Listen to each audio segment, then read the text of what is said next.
বাঁধাকপি ঘন্ট করার জন্য আমি হাফ বাঁধাকপিকে ছোট ছোট করে কেটে নেব। দেখো আমার বাঁধাকপি কাটা হয়ে গেছে, এরকম সরু সরু করে, একদম সরু সরু করে কেটে নিয়েছি। এতে আমি আলু দিয়েছি একটা। এবার এটা ধুয়ে নেব। কড়াই গরম করতে বসিয়েছি। আমি কড়াইতে সেই বাঁধাকপি তুলে দেব। ধুয়ে রাখা বাঁধাকপিগুলো কড়াই, বাঁধাকপি আর আলু দিয়ে দিয়েছি। এবার লবণ দেব পরিমাণ মতন। দেখো পরিমাণ মতন লবণ দিচ্ছি। এবার নেড়ে নেব। বাঁধাকপিটা ঢাকা দিয়ে দিলাম আমি।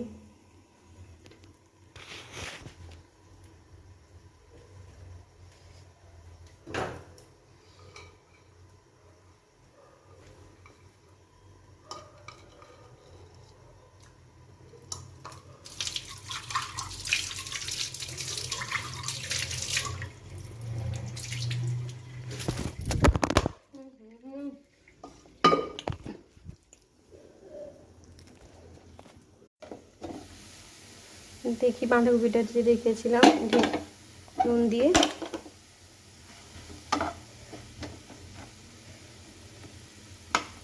সেদ্ধ হয়ে গেছে। এবার নামিয়ে নেব। দেখো আলুগুলো পুরো সেদ্ধ হয়ে গেছে। আমি অল্পই আলু দিয়েছি, সেদ্ধ হয়ে গেছে। দেখো কড়াইতে আমি সর্ষের তেল দিচ্ছি, লঙ্কা দিয়েছি, লঙ্কা ফোড়ন, একটা তেজপাতাকে আমি টুকরো করে দিয়ে দিয়েছি, শুকনো লঙ্কা, তেজপাতা, জিরা ফোড়ন দিয়েছি। এবার আমি টমেটো দেব, 4 টুকরো করে রেখেছিলাম টমেটো।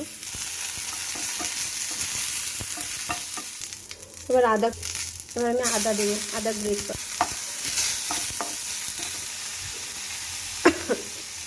তখন নুন দিয়েছিলাম, এবার অল্প পরিমাণে একটু নুন দেবো। এবার আমি একটু অল্প পরিমাণে জলই দেবো। আমি হলুদ দেবো, হলুদ কিন্তু সেদ্ধ সময় দিইনি, তাই হলুদ দিলাম বেশি করে একটু। লঙ্কা গুঁড়ো, হলুদ গুঁড়ো দিলাম। জলটা দিলাম মশলাটা কষবো বলে, নাহলে মশলাটা পুড়ে যাবে। ধনে গুঁড়ো, আমি এটা নিরামিষ করছি বলে পেঁয়াজ দিইনি, তোমরা পেঁয়াজ রসুন দিতে পারো।